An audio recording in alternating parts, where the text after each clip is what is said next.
అతను పొరుగు రాష్ట్రం నుంచి జీవనోపాధి కోసం కర్నూలుకొచ్చాడు. తన స్నేహితుడితో కలిసి ఫాస్ట్ ఫుడ్ సెంటర్ ఏర్పాటు చేశాడు. అందులో నష్టాలొచ్చాయి. అప్పులు చేశాడు. ఆ అప్పులను తీర్చుకునేందుకు ఏం చెయ్యాలో దిక్కుతోచలేదు. క్రికెట్ బెట్టింగుకు పాల్పడ్డాడు. అందులోనూ నష్టపోయాడు. చివరికో చెత్త పని చేసి పోలీసులకు దొరికిపోయాడు. ఇంతకీ అప్పులు తీర్చుకునేందుకు అతను ఎంచుకున్న మార్గమేంటి? పోలీసులు ఎలా కేసును ఛేదించారు?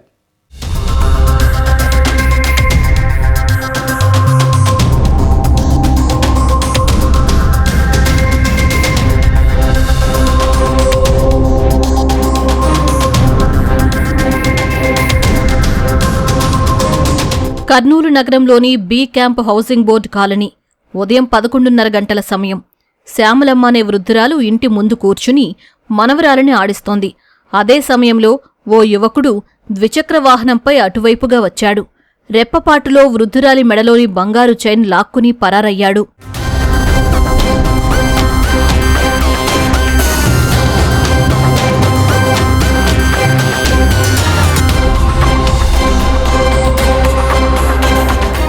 గొలుసు దొంగతనంతో ఆందోళనకు గురైన బాధితురాలు కుటుంబ సభ్యులకు విషయం చెప్పింది. బాధితుల ఫిర్యాదు మేరకు కేసు నమోదు చేసిన పోలీసులు రంగంలోకి దిగారు.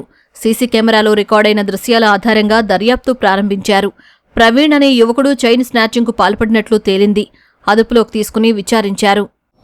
సీసీ కెమెరాలన్నింటినీ కూడా పరిశీలించుకుంటూ ఆ ముద్దాయి ఏ రూట్లో వచ్చారు, ఏ రూట్లో వెళ్లారు, ఆ రూట్ అంతా కూడా సీసీ కెమెరాలని క్షుణ్ణంగా పరిశీలిస్తూ ఆ ముద్దాయి యొక్క కదలికలను గమనించి అతని యొక్క బైక్ను ఐడెంటిఫై చేయడం జరిగింది.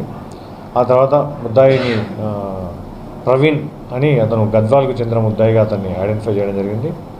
అతన్ని అరెస్ట్ చేసి అతను ఏదైతే దొంగతనం చేశాడో, చైన్ స్నాచింగ్ చేశాడో ఆ గొలుసును కూడా అతని నుంచి మనం స్వాధీనం చేసుకోవడం జరిగింది.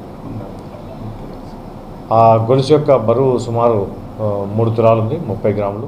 తెలంగాణ జోగులాంబ గద్వాల జిల్లా ఇటిక్యాల మండలం గోపాలదిన్నె గ్రామానికి చెందిన ప్రవీణ్ బతుకుదెరువు కోసం కర్నూలుకు వచ్చాడు.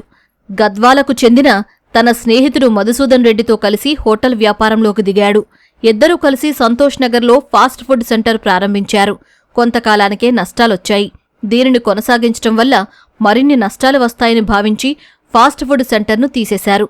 వచ్చిన నష్టాలను పూడ్చుకోవడానికి ప్రవీణ్ క్రికెట్ బెట్టింగ్లోకి దిగాడు. అందులోనూ తీవ్రంగా నష్టపోయాడు. ఈ 2 అప్పులను ఏ విధంగా తీర్చాలా అని ఆలోచించాడు. దీనికోసం దొంగ అవతారం ఎత్తాలని నిర్ణయించుకున్నాడు. చైన్ స్నాచర్గా మారిపోయాడు.